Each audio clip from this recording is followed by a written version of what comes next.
السلام علیکم دوستو جنرل سید عاصم منیر احمد شاہ ایک 4 اسٹار رینک کے جنرل ہیں اور حکومت کے اعلان کے مطابق اس ٹائم آرمی چیف مقرر کر دیے گئے ہیں۔ اس سے پہلے وہ پاکستان آرمی میں کوارٹر ماسٹر جنرل کے طور پر خدمات انجام دے رہے تھے۔ انہوں نے 17 جون 2019 سے 6 اکتوبر 2021 تک گجرانوالہ میں ٹرپل ایکس کور پاکستان کی کمانڈ کی۔ انہوں نے 16 جون 2019 کو لیفٹیننٹ جنرل فیض حمید کے ساتھ تبدیل ہونے تک ISI کے 23ویں ڈائریکٹر جنرل کے طور پر خدمات انجام دیں۔ وہ اعزاز کی تلوار کے حامل بھی ہیں۔ اب کچھ ان کے کیریئر کی بات کر لیتے ہیں۔ سید عاصم منیر منگلا میں آفیسرز ٹریننگ اسکول کے 17ویں کورس سے ہیں۔ انہوں نے فرنٹیئر فورس ریجمنٹ کی 23ویں بٹالین میں کمیشن حاصل کیا۔ انہیں ستمبر 2018 میں لیفٹیننٹ جنرل کے عہدے پر ترقی دی گئی اور بعد ازاں DGISI کے عہدے پر تعینات کیا گیا۔ اس سے قبل وہ ملٹری انٹیلیجنس کے ڈائریکٹر جنرل کے طور پر بھی کام کر چکے ہیں۔ انہیں مارچ 2018 میں ہلال امتیاز سے نوازا گیا تھا۔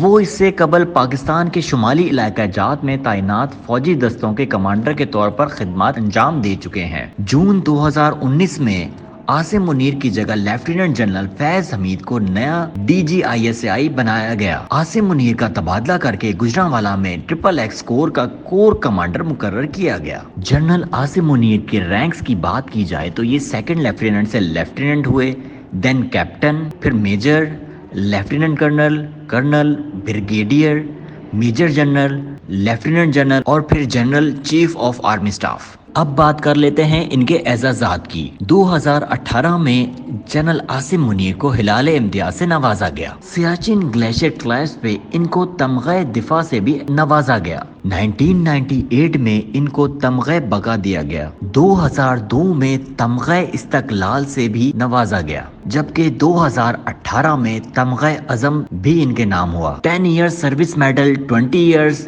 دین 30 ایئرز، دین 35 ایئر سروس میڈل بھی ان کے پاس ہیں۔ دین 1988 میں ڈیموکریسی میڈل سے بھی نوازا گیا۔ 1990 میں ریزولوشن ڈے پہ قرارداد پاکستان تمغہ سے بھی نوازا گیا، جبکہ 1997 انڈیپینڈنس ڈے پہ تمغہ سالگرہ پاکستان سے بھی نوازا گیا۔